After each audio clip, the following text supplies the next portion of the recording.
Hello everyone, it is day 24 of my trip to the UK, November 18th, 2023, and I am in Southport staying with the Worgan family who have successfully nursed me back to health. I'm feeling much better, but sadly my time with the Worgans has come to an end. It is time to pack up my things. Not only did I have everything I'd collected from the past 11 days since I'd seen the Worgans, I also had all of the stuff I'd left with them from the first 10 days of my trip. So we had quite a big job ahead of us trying to pack all of my stuff into just the one suitcase. Thankfully, I had help from the Worgans. Hannah in particular was really good at Tetrising everything together, and eventually we did get it all into one suitcase. The Worgans then got a taxi to take us to the Southport railway station. We all got tickets because the Worgans would be traveling with me to Manchester to see the Christmas markets, which weren't too far from where I had booked my hotel. Our train ride took us about 52 minutes to get to the Bolton railway station, and from there we made our changeover to our second train of the day. This leg of the journey would take us 40 minutes, and about halfway through that journey we would pass a stop called the Manchester-Oxford Road railway station. We'd be coming back there later on in the day. It was only 20 minutes after that that we arrived at the Manchester Airport station, where we then split up. Hannah and I were able to locate my hotel, and I was able to check in and drop off my suitcase, and you can actually see where my room was. It's right at the end there, second from the top. We then went back to the Manchester Airport station and got a train to the Manchester-Oxford Road railway station. This was the same train route that Mark and Yvonne had taken when we split up earlier, because Mark had wanted to visit a Worlds Apart store in Manchester that was closing soon, so our plan is to catch up with them and meet up at the Manchester Christmas markets. This trip on the train would take only about 20 minutes before we ended up back at the Manchester-Oxford Road railway station, where we then started walking to rendezvous with Mark and Yvonne, passing by the Manchester Palace Theatre, which was very excitingly playing Hamilton. But unfortunately, this Alexander had other plans for the evening.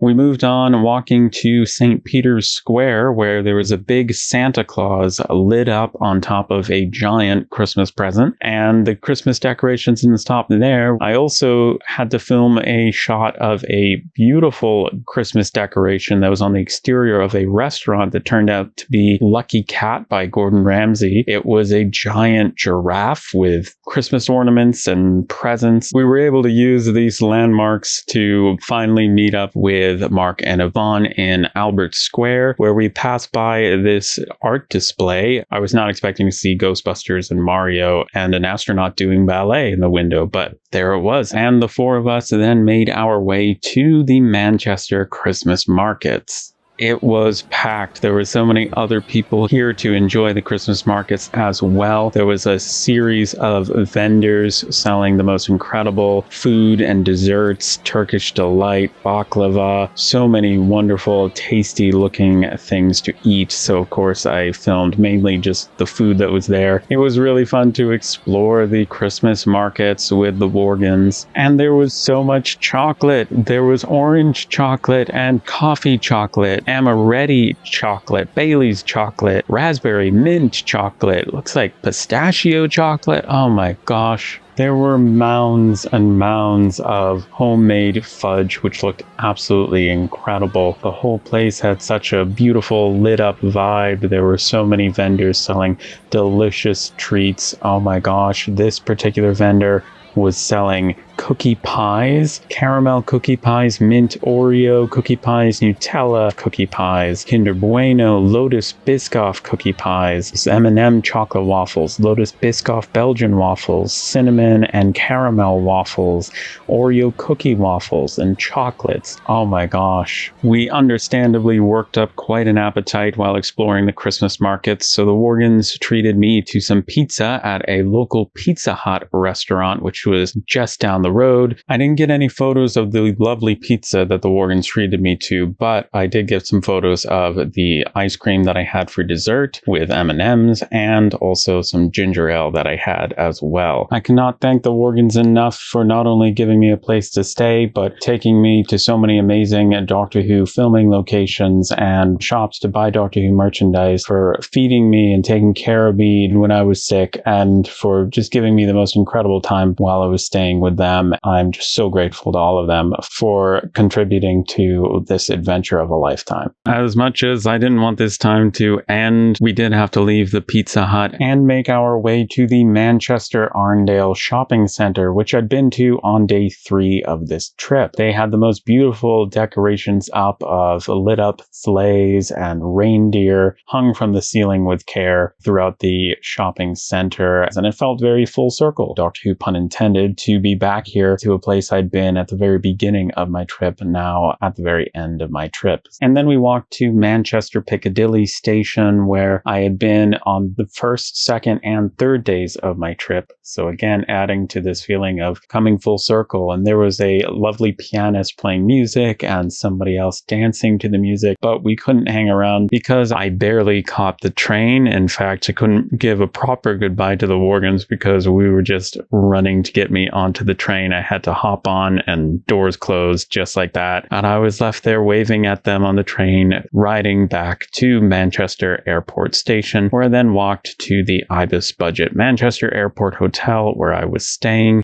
I then made it back to my hotel room, which was pretty easy to locate. I was right down at the very end of the hall. Take a left and you'd find my room. I then unlocked the door, turned on the lights, and took a look out my window. As I looked out that window, knowing I'd have to be up very, very soon at 4 in the morning, I still couldn't resist sitting down and reflecting on my trip. Hello, everyone. Today on the Doctor Who Guide is my very last day in the UK. People have been asking, am I ready to return home, or do I not want to go back home at all, and do I want to stay in the UK? And honestly, both of those feelings seem to be true. Like, I can't wait to get home. I can't wait to know where I'm going to be for a period of time. And right now, I'm just very anxious about getting that super heavy suitcase through everything, through all the airports and everything, and finding my way back home. And of course, I miss my family, so I'm so excited to be going home. But also, this has been the trip of a lifetime, and there's so much that I've done, and there's still so much left to do, and so many more people to meet, and so many more things happening. You know, I'm leaving literally like 4 days before the 60th, 6 days before the first special airs. It also feels like the perfect time to leave. So here I am, looking back on this whirlwind of an adventure. I still have 1 more day to go. Just getting back home, that'll be an adventure in and of itself. But to think about the different person that I am coming out of this. I have done things I never thought that I could have done. I have met so many wonderful people. So many people have made this trip a success. And it was so little of this trip was actually down to me because I had so much hope and support at every single step of the way. And there were times I was on my own, but there were always people that were checking in on me, that were helping me plot my routes to the next stop and everything. So I just have to thank everybody that got me to this point and that you've seen in the vlog up until this point and that helped me tell the story. So thank you all for watching. Thank you all for subscribing. It is so late. I need to go to bed. I need to get up at 4 in the morning to catch my flight at 6. So it's been amazing. I can't wait to sleep for days and days and days. When I get back, oh my God. It truly has been the trip of a lifetime, and I can't wait to come back. Tune in next time as I travel from the UK to the US and have quite a lot of trials and tribulations along the way. Don't forget to subscribe to the Doctor Who Guide YouTube channel. Now, don't forget to subscribe to the Doctor Who Guide YouTube channel. You know it makes sense. Don't forget to subscribe to the Doctor Who Guide YouTube channel. Hello. Don't forget to subscribe to the Doctor Who YouTube channel guide.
Bye.